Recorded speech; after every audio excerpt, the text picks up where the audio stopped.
So it's our first class in 2015, so we have to say, so it's a real transitional time in the Torah, and it's a real transitional time in the secular calendar. So there's no accidental, random coincidence. It's very intentional. The fact that events in life are in proximity to one another are as significant as the sequence of letters in the Torah, to a large degree. And just as you would trace the Kedusha from those sequences back up to the highest roots of holiness, so too the juxtaposition of events in time carries a similar significance. And though these are also manifestations of godliness, they have more hiddenness in them, perhaps, than the Torah, because that is a godliness that is revealed and more open. But ultimately, the same Eibishter that put himself into the Torah put himself into the world. He hid himself more in the world. But if he hadn't concealed himself in the way he did in the world, then we would have to say, and we could say, V'zot HaTorah, to the entire universe. The entire universe is, in many ways, the Eibishter's Torah.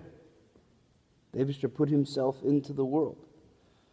And so the events that happen in the world, the schedule of life, is Torah too.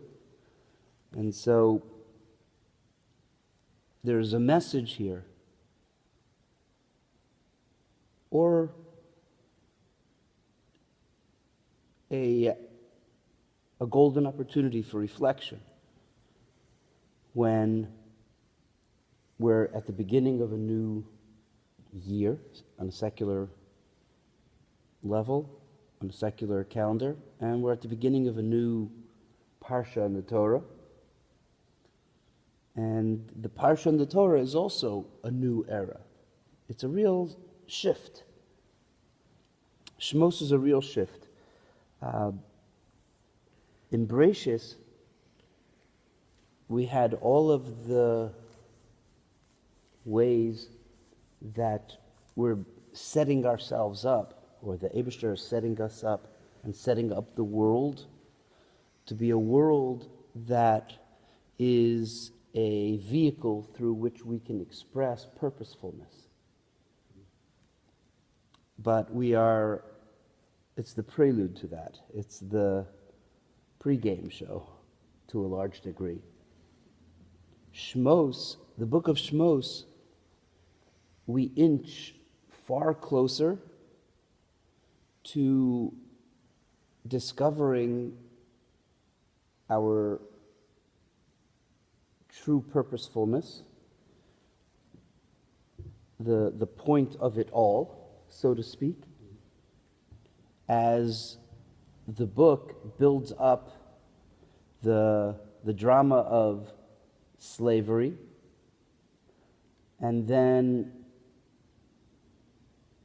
the subsequent redemption. It sets the stage for the manifestation of our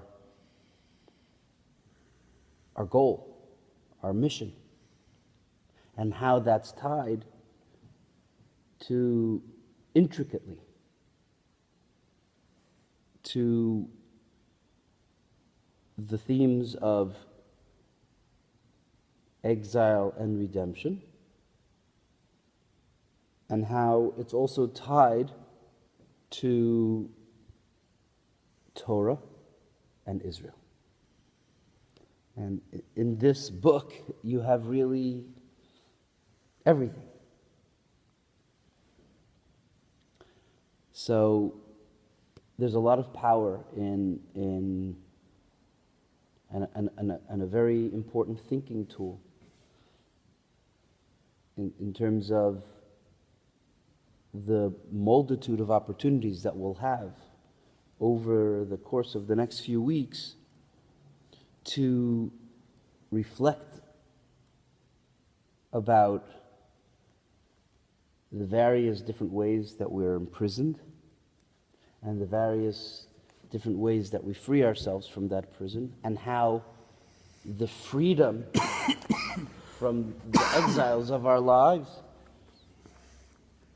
is closely linked to our movement towards Torah. And those are the ways that we cross over the threshold from our place of slavery to our place of freedom. So there's a lot of ideas of freedom and exile in the entire book, obviously. That's the theme. But we'll start out with one short teaching from the Sfas Emes. The Sfas Emes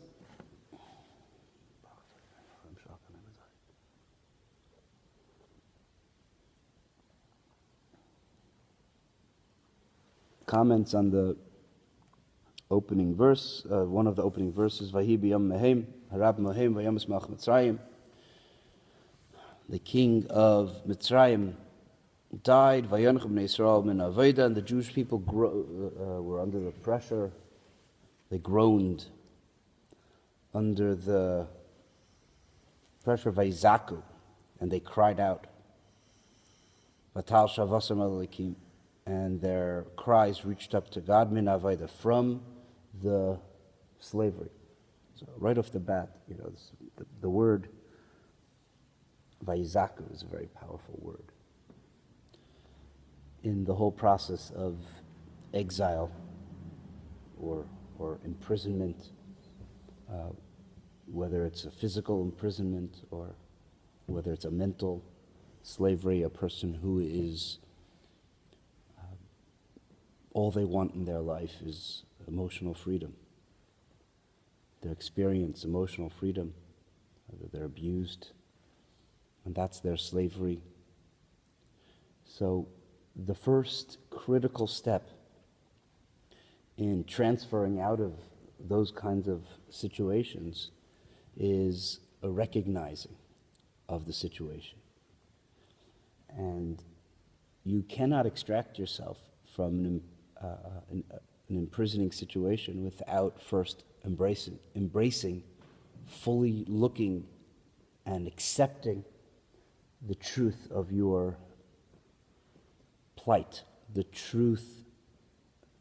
There's no, the only Nile that works in Egypt was the Nile, not denial, okay? Because denial is, thanks for getting that.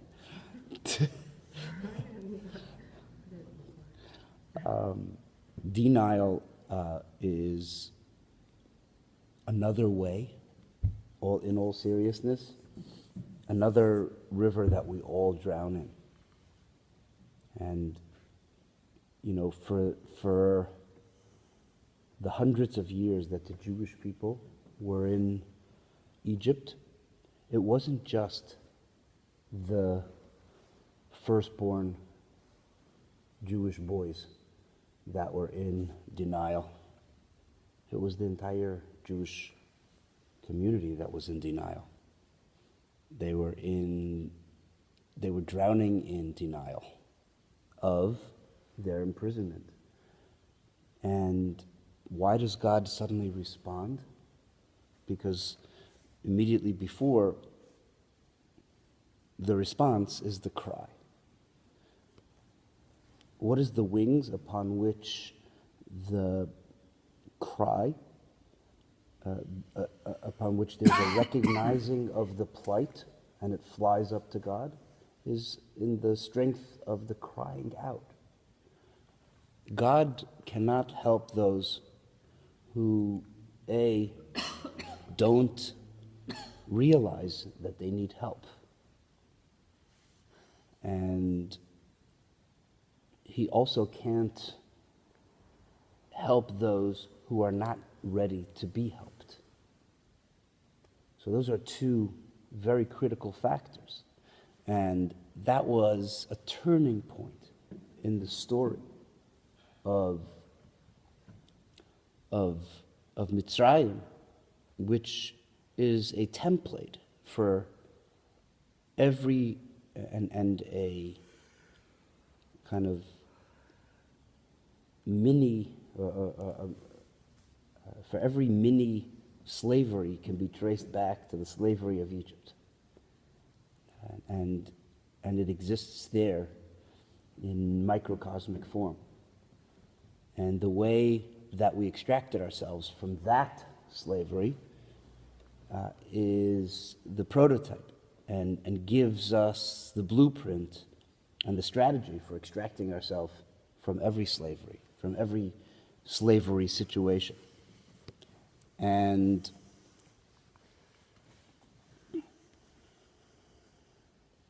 one of the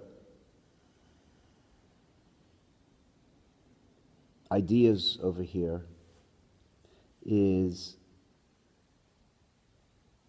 that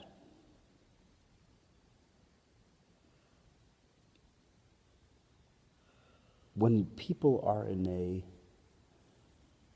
deep abusive situation, they become psychologically accepting of that situation, and they adjust their settings to where they feel or they start to experience a highly abusive situation as normal. And so I think there's also a name for it. It's a syndrome, where a particular syndrome also where a captive, like somebody who's taken hostage, starts to grow fond of their captors and develops an affinity to them and identifies with them in some way that is very confusing, and it's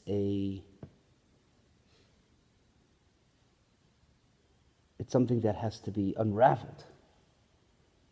It's a way of thinking that is deep. It's deep. It becomes deep-seated, and that's exactly what happened to the Bnei Yisrael in Mitzrayim. They not only did they not look at the Egyptians in the way that they should have looked at them, as abusive captors who were manipulating them, but they started to identify with them as the source of sustenance, as their... They didn't have a choice. Prisoners rarely do have a choice. But uprise? They didn't have a choice, and that's why they started to slowly start to adjust to this reality as being a correct and That's the way it is. That's what they adjusted, but they had no choice. No, they did not have a choice. I'm not blaming them. It's very sad, but that's the process. That's what happens. I mean, the same thing happened in Germany. A lot of Jews had no choice what to do. They couldn't flee. Listen, it's a manipulative tactic, but it's very effective. Do you think if they truly loved who they were, that wouldn't happen? And, if they really truly loved who they were, which is like who they be with God, their soul of God, God would have gotten them out of it. I think that on a personal, existential level, that's a big part of what's being said over here. That the vayizaku, the crying out, is a reclaiming of their humanity and also a reclaiming of God. When it says that the cry went up to Hashem, that means, in many ways, that means they're reclaiming their essential humanity, which at the center of that is God. When it went up to God, it also means, what it also means is that they went up to their own godliness. They discovered their own inner true core that they were not in touch with. And by reattaching themselves to that center of their being, slavery became unbearable suddenly. Slavery and the way it functions, and the awareness of God, and the awareness of who we are at the core of our beings are incompatible. And that core incompatibility is what's coming to the forefront over here in the crying. And it's not only the story of the Bnei Yisrael, it's our story. And it's a reflection of our narratives and the ways in which we lose sight of the center of our being. And this has to open up a new channel for us, a new way of thinking that allows us that reminds us, helps us to start remember who we are, essentially. And once we can reconnect with that, then we have to have our crying out.